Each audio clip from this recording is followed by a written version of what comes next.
अहमद नंगी मिंग अमता हाबिरो आई मिंग विकास से चाही क्या सुरे आई सही 30 कदाई दगी नो आई जो थमना पुपी ची मफम सिदगी दो अदो विकास से चाही 30 सुरे अदुगा सिदैस्ता खुन ngak pasa village volunteer amana kya am kuira akoi hek lan hobudagi dong ngak le hadi megi day 3 last year dagi hoi last year dagi ngak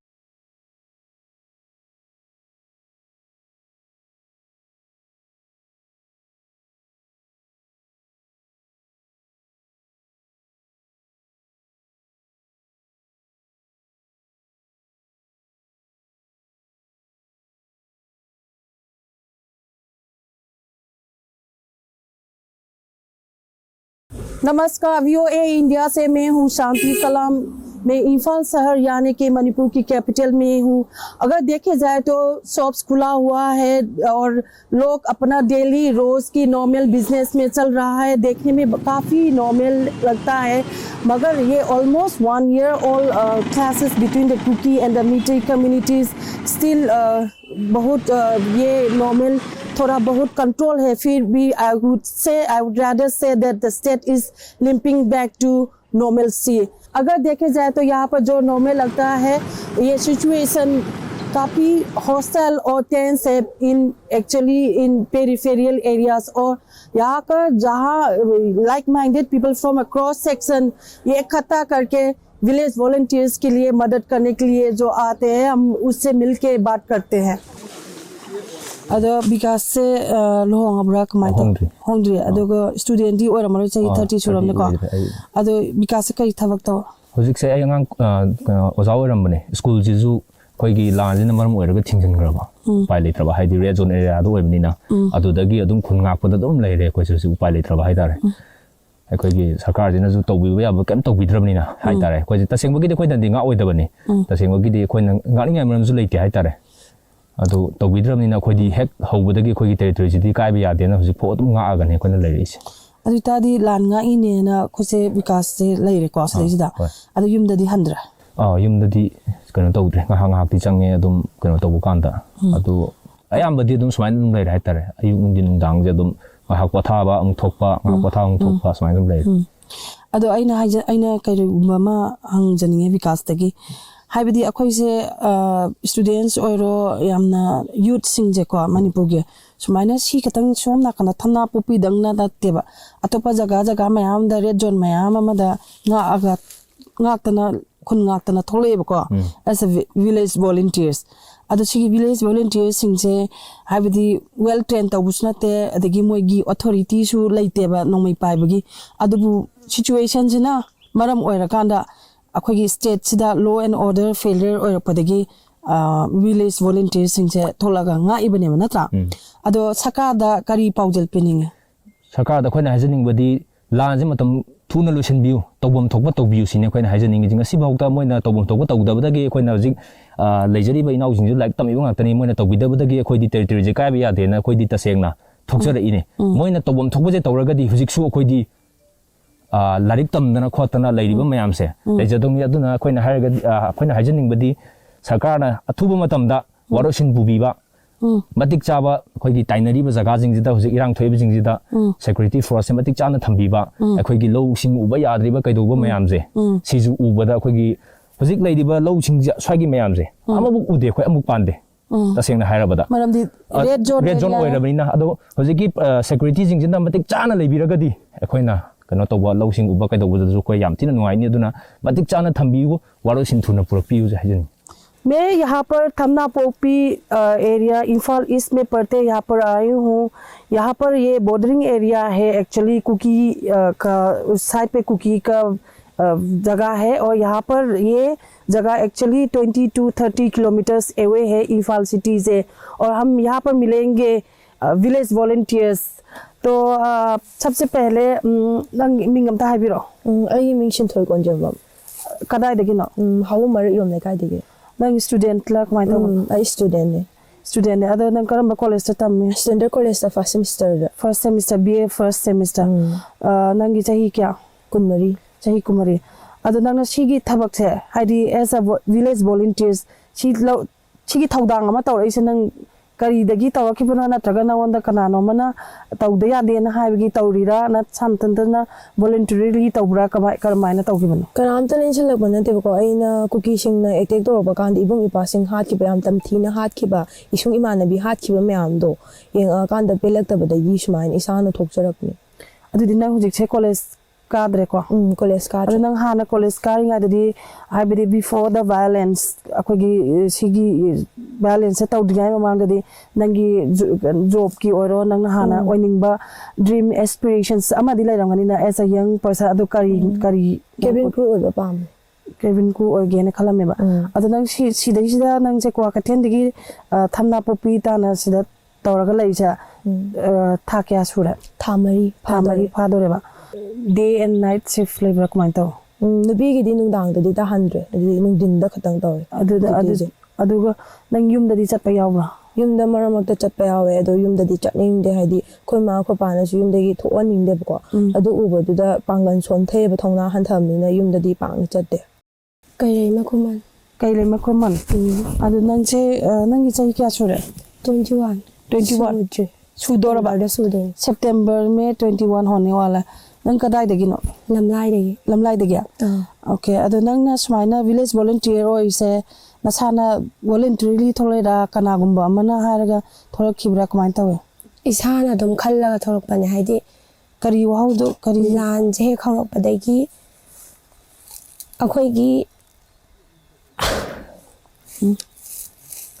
इबुंग इपा मयाम अमा याम थीना मोइना हातकिबदो अदुगुंबा मयामदो सम फोनदा गैदा उरगा हाइदि युमदा तुमिना लेइबदो ngमक्तबा हाइतारे अदुदगी सम कैदौदोनो आइ नुपी ओइरगाजो आइ थोके गल्लगा दम थोकजरकि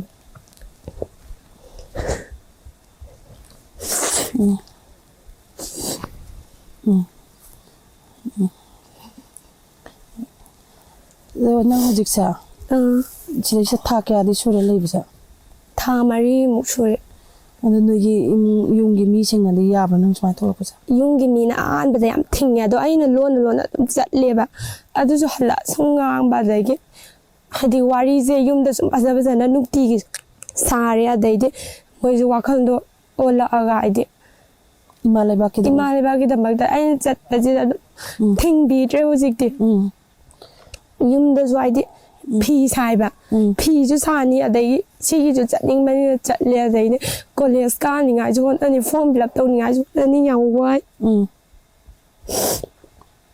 अदुबो खुलंगा पचटबजिने लुइना खल्ले आई पुसिदा दुना माइ थोकजरबन नोइ नंगी कनो नंग हालान से तौदिङा ममांदा नंगी लैदना को फ्यूचर आइसी ओगे हाबा वखन अमदि लैरंगनी दना अदु करी वखन मेकअप की लाइन द चटबजे पामजे मेकअप की लाइन नंग अदु ट्रेनिंग दि चटपा हौरबरा मेकअप की रा चटपदि हौजरे सैलून अमदि यारमे इचेगिदा मास्टर सैलून ना कनो एडवांस मनाक्ता अदुगा अदु यारमे था फरकपैदा लान दौसलकबदैदि युमदा दुम हलकबदैगी आदैदि कौरे लाओ ना दो हाइदि चटनिंगबा फाउद्रेबा सोमदा ओइना दुम मांगे दस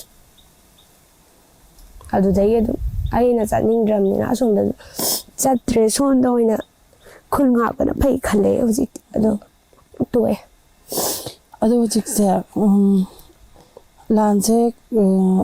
लानसे दी अखोइना खनबदा पाकना लोइदौदि मानदिको सुम चथरगा लैरे चही अमा फाजिलकदोरे अदो नंगना गवर्नमेंट अनि खंगदे करमा करी मेसेज पिनिंगे आदि अखोइजु लोइना पादम अमममदि लैरगा इंगातने अदुबो दि लानजिना मरम ओइरगा द ओइरगोय हाइबै वाखनदजु लैरे अदुना आदि अखोइजु अबुपीने दि लान कका दौबजे सुम खोइ सुमाइना ngaakpaje हाइदि ngaakpamju थोकते अदैदि इबु बाजे मिकु खरादंग ओइजु बोथाजरा कोइना ngaakdo नोइदमक्तजु थोकबने अदो लानजे याम थुना लोइसलनिंगे हाइदि सुम लैगिरगदि असिबजु याम हेंकलानि खुजु दुम तंबदि ngamdena अदुना याम थुनादि लोइसलनिंगे लानजे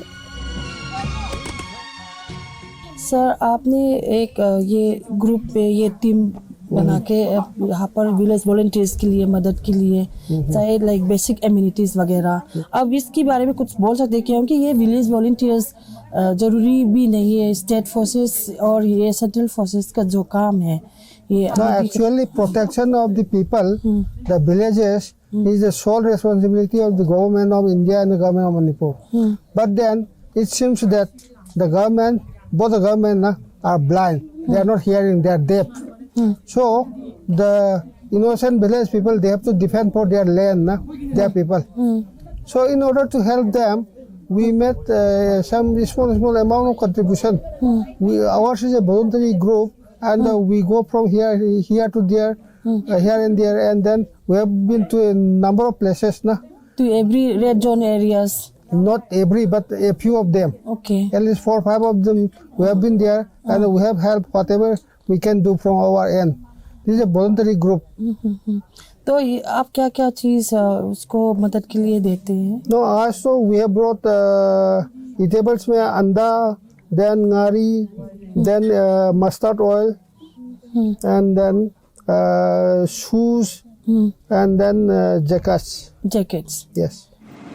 एक साल जो होने वाला कन्फ्लिक्ट कुकी और मिटेई समुदाय के बीच में जो चल रहा है अभी भी थोड़ा बहुत कंट्रोल में तो है, मगर the situation remains quite hostile and tense in red zone areas like peripheral areas. तो वहाँ पर छोटे से छोटे लोग, लाइक छोटे से छोटा बच्चा लोग, स्टूडेंट्स लोग, ये विलेज वॉलंटियर्स अपने आप खुद वॉलंटरीली आके टेरिटरी देखभाल कर रहा है, तो उसका कोई फ्यूचर जीवन बहुत ब्लिक है। तो ये actually they are not well train also, and उसका कोई एक्चुअली अथॉरिटी नहीं है, और मगर उसकी हाथ पे बंदूक उठा के, क्योंकि स्टेट में ये लॉ एंड ऑर्डर फेलियर की वजह से वो बंदूक उठा के टेरिटरी देखभाल करने के लिए रहे। तो उसके बारे में आप as a socio political commentator आप कुछ आपका थॉट्स शेयर करेंगे हमें? What I see is that it is the responsibility, 100% responsibility of the state police department to protect the people, to stop the war. But it is almost 1 year now. Seeing the situation, the central government has pumped in around 80,000 central forces. State police, they have about 45,000 in strength. It is more than 1 lakh in such a small area. The question is that why can't they control the violence and the hostility even after 1 year? Even now, besides the presence of so many security forces, the village, so-called village volunteer force, they are made to defend the villages in the valley area. And they are paying the price. And you see, these people has been uprooted from their normal lives. That is from their daily works, or the student has been uprooted, disrupted from their studies. And even the women folk, farmers, they could not go to work on their fields because of the constant threat from the Kuki militants. So even after the hostilities over, the state is going to pay a very heavy price by way of economic deprivation. My question is that, okay, for 1-2 months, the government needed some time to prepare it. But even after 1 year, why they are letting it continue like this? There is somebody who is playing some game on both sides. But we, as a common man, we cannot see what is their goal. Is it because of their geopolitics in Myanmar, or do they want to create something inside the state which we cannot understand? अभी 2 दिन से पहले ये फिर घटनाएं घटाई, मतलब violence, हिंसा फिर से ये सडनली शुरू हो गया। तो ये CRPF पर्सनल भी मारे गए हैं। तो ये बहुत सीरियस ऑफेंस है। तो ये स्टेट गवर्नमेंट कुछ एक्शन तो लेना चाहिए। तो आप कुछ कहोगे, क्योंकि अभी तक कुछ एक्शन नहीं लिया है। In this 1 year of violence, the state government has neither taken any action or they don't show any plan to take action also. They themselves cannot go to perform their duty in the hilly areas. But- you have seen that they have been on a strike mode. When they were फिर भी ये central forces को attack किया, ये बहुत serious offence है. I'll come to that. So state forces, we don't expect anything from that as of now because their political bosses do not give them order. Same applies to the central forces also. If they are not performing their duty, if they are unable to reopen the highways, if they cannot disarm the insurgents or militants on both sides, what is the purpose of their presence in this state? That is questionable because we do not know, we do not see what game the government of India, central government and the Manipur government is playing.